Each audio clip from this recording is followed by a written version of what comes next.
The sky is no longer the limit. Guys, ये एक बहुत ही फेमस कोट है 37th US president Richard Nixon का, and in current month July 2021 इस कोट को रियलिटी में लाया है by 2 billionaires, Richard Branson founder of Virgin Galactic and by world's richest person Jeff Bezos founder of Blue Origin, क्योंकि इन दोनों billionaires ने इसी मंथ में स्पेस में ट्रैवल किया है अपनी प्राइवेट कंपनीज के बनाए हुए स्पेस रॉकेट्स में।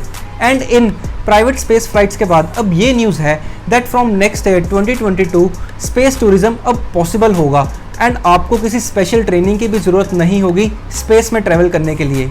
तो चलिए जानते हैं इस वीडियो में स्पेस टूरिज्म की हिस्ट्री, ये कैसे पॉसिबल होगा, कितना खर्चा आएगा and most importantly space flight से एनवायरनमेंट पे क्या इफेक्ट होगा या नहीं।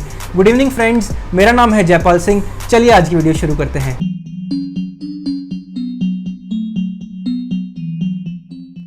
On 12th of April 1961, Yuri Gagarin is the first human जिसे स्पेस में भेजा गया।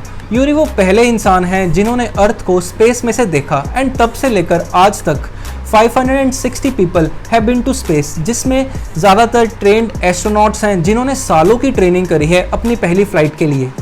एंड ये स्पेस ट्रिप्स यूएस की नासा, रशिया की रोसकॉस्मोस, इंडिया की इसरो जैसी स्पेस ऑर्गेनाइजेशन ने रिसर्च के लिए करवाई हैं एंड आज तक किसी भी प्राइवेट कंपनी ने ऐसा कुछ नहीं किया था। बट आज की डेट में स्पेस टूरिज्म पॉसिबल है एंड इसे पॉसिबल बनाने वाले 3 लोग हैं। पहले हैं बिलियनियर रिचर्ड ब्रांसन, जिनकी कंपनी का नाम है वर्जिन गैलेक्टिक।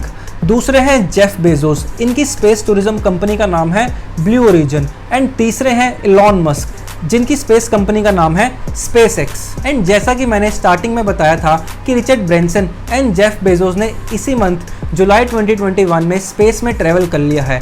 एंड इन पहले 2 लोगों में काफ़ी कंपटीशन हुआ कि कौन वर्ल्ड का पहला इंसान बनेगा जो कि अपने खुद के बनाए रॉकेट में बैठकर स्पेस में ट्रैवल करेगा। अब पहले तो जेफ बेजोस, जिन्होंने सबसे पहले ये अनाउंसमेंट करी कि वो 20th of जुलाई को स्पेस में ट्रैवल करेंगे। उसके बाद रिचर्ड ब्रांसन, जिनका प्लान था कि वो बाद में ट्रैवल करेंगे। जेफ के अनाउंसमेंट के बाद उन्होंने अपना प्लान प्रीपोन कर लिया। कुछ ही दिन पहले 11th of जुलाई को रिचर्ड ब्रांसन ने अपनी कंपनी के बनाए हुए यूनिटी स्पेसक्राफ्ट में बैठकर स्पेस में ट्रैवल कर लिया। एंड इस स्पेसक्राफ्ट में 2 पायलट्स एंड 3 क्रू मेंबर्स थे।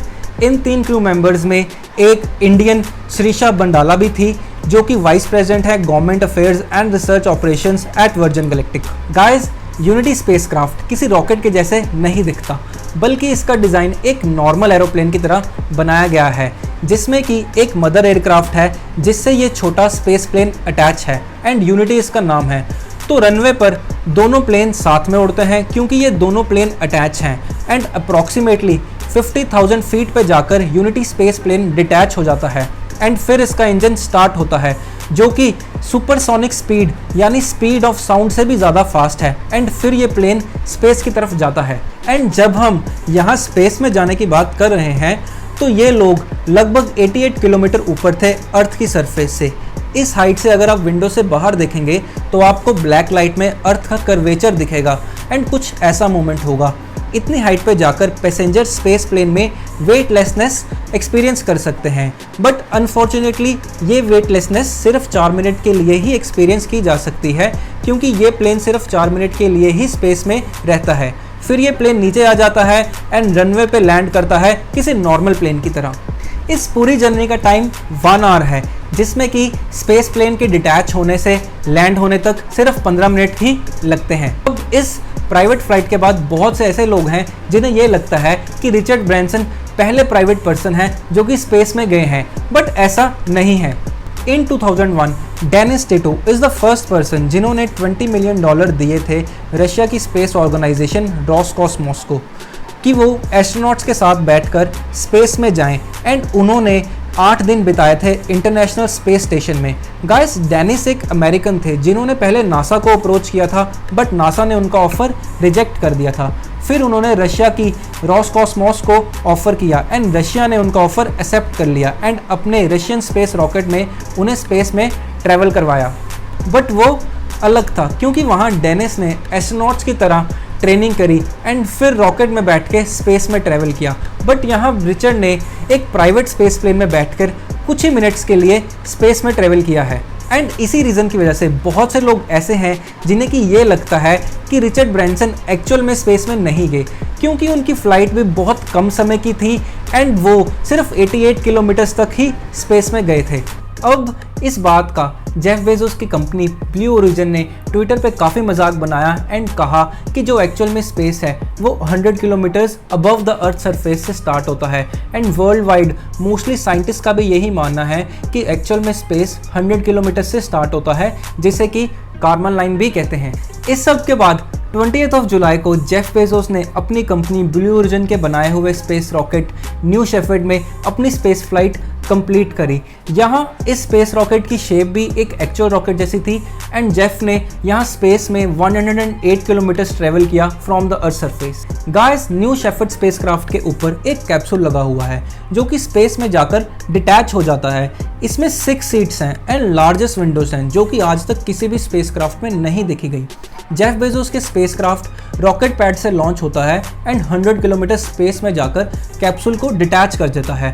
इस पॉइंट पे कैप्सूल स्पेस में फ्री होता है बट स्टिल वो अपवर्ड्स ट्रेवल करता है to its highest point and इस पॉइंट में कैप्सूल में बैठे पैसेंजर्स वेटलेसनेस फील करने लगते हैं एंड अर्थ को स्पेस से देख सकते हैं। ये स्पेस ट्रेवल भी कुछ ही मिनट्स का है, फिर वो कैप्सूल नीचे अर्थ के एटमॉस्फेयर में एंटर करता है and with the use of parachutes earth पे लैंड करता है एंड ऑल्सो दोस्तों न्यू शेफर्ड रॉकेट भी अर्थ पे लैंड कर जाता है एंड वो रॉकेट कम्प्लीटली रीयूजेबल है। ऑल्सो यहाँ rocket shape and window size के अलावा भी कुछ डिफरेंस है रिचर्ड एंड जेफ के स्पेसक्राफ्ट्स में, जैसे कि न्यू शेफर्ड में एस्केप सिस्टम होगा एंड वर्जिन गैलेक्टिक में नहीं। एंड फिर ब्लू ओरिजिन के रॉकेट का कोई इम्पैक्ट नहीं होगा एनवायरनमेंट में, क्योंकि ये एनवायरनमेंट फ्रेंडली फ्यूल का यूज़ करेगा।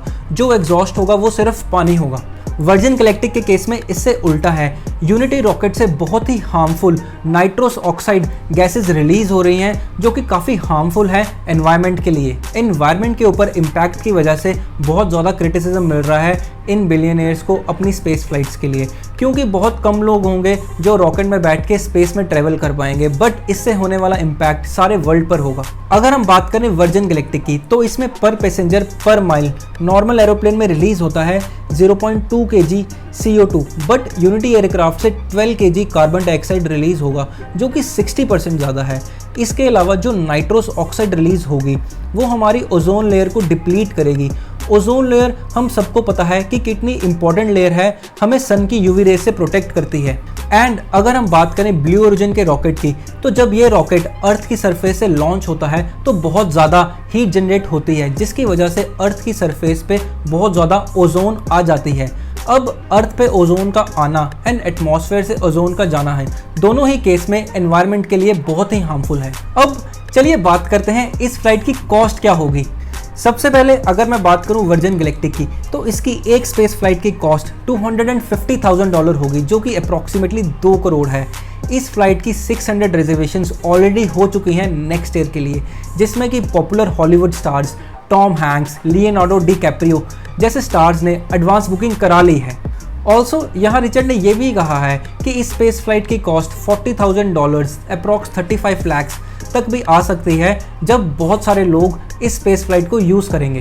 दूसरा, जेफ बेजोस ने अपनी स्पेस फ्लाइट की टिकट का प्राइस अभी नहीं बताया है। वैसे एक टिकट को ऑक्शन किया गया था लास्ट मंथ जून में, जो कि एक टिकट $28 मिलियन की बिकी है। एंड सिमिलरली इलॉन मस्क की स्पेस एक्स की स्पेस फ्लाइट का भी कोई प्राइस अभी तक सामने नहीं आया है एंड वो टिकट भी एक ऑक्शन में $55 मिलियन की बिकी थी। गाइस, ये टिकट कॉस्ट में ट्रेनिंग एस्ट्रोनॉट लेवल की नहीं, कुछ बेसिक ट्रेनिंग इंक्लूडेड है, ऑन फ्लाइट एकोमोडेशंस एंड और भी बहुत सारी सर्विसेज इंक्लूडेड हैं।